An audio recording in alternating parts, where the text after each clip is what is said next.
The number of unruly passengers on airplanes is surging. The Federal Aviation Administration has reported nearly 500 incidents so far just this year. Now, some airlines are calling on the Justice Department for help. Our Chief Washington correspondent Jeff Bennett has the story. Wait 4 hours for this flight. Over the last 2 years, the so-called friendly skies have often been anything but. If we don't stand up, it's only going to get worse. Rowdy air travelers berating flight attendants and pulled off planes by police. All right. This year alone, the FAA reports that there have been 499 incidents of unruly passengers, 324 of which have been mask-related. 80 cases have been referred to the FBI for criminal review. Earlier this month, on an American Airlines flight from LA to Washington, a man tried to open the plane door in mid-flight. Court documents say a flight attendant hit him in the head with a coffee pot to subdue him. Other passengers held the man down until they could make an emergency landing in Kansas City, Missouri. Police have now charged 50-year-old Juan Ramberto Rivas with interfering with a flight attendant.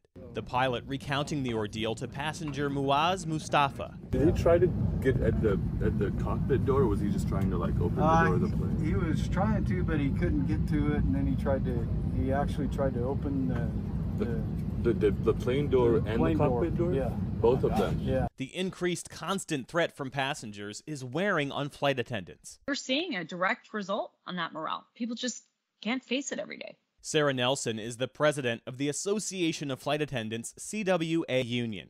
She says what's happening now is unprecedented and pins it on pandemic stress and confusion over COVID protocols on planes. How does this stack up against what happened before COVID? These were events that would happen on our planes that were a really bad day at work. You might experience it once or twice in the course of your entire career. And now flight attendants are every single day going to work and understanding that it's very likely that they're going to experience this conflict and maybe up to and including a physical assault.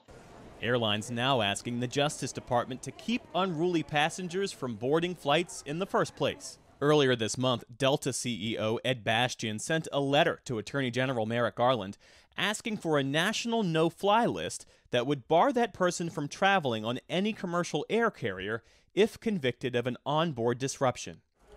The Justice Department says it's reviewing the letter and will continue to prioritize investigations and prosecutions of those involved in airplane misconduct. Sarah Nelson says a national no-fly list is long overdue. A banned flyer list that has this due process in place and also has a communication vehicle so that on the day of the incident, every airline can get notified if there has been an egregious event on board one flight. And we can avoid boarding someone onto another flight to create another problem on that airline. A move 8 Republican senators say that should be up to Congress to decide. In a new letter, they claim most unruly passenger incidents are related to the federal transportation mask mandate, writing, "Creating a federal no-fly list for unruly passengers who are skeptical of this mandate would seemingly equate them to terrorists who seek to actively take the lives of Americans and perpetrate attacks on the homeland." Sarah Nelson says the worst in-flight incidents often have nothing to do with the mask mandate. The real problems on the planes, the ones where people are really violating the law and may end up serving time in jail when DOJ gets through the process of prosecuting them, those oftentimes have not started with a mask issue at all. And so I want to be really clear that there's a lot of people who would love to add this to the politicization of this pandemic and try to say that this is all over masks, and it's just not true. Allison Sider writes about airlines and travel for the Wall Street Journal. It's just turning out to be quite complicated to figure out how to handle these incidents that involve unruly passengers. So there's a lot of questions about, if there's a no-fly list, who should be on it, what agency should oversee it, and I think it's turning out to be very complicated. So what does this all mean then for an airline industry that's trying to rebound from the pandemic? Airlines really want people to get back out there, especially as the Omicron variant seems to be receding.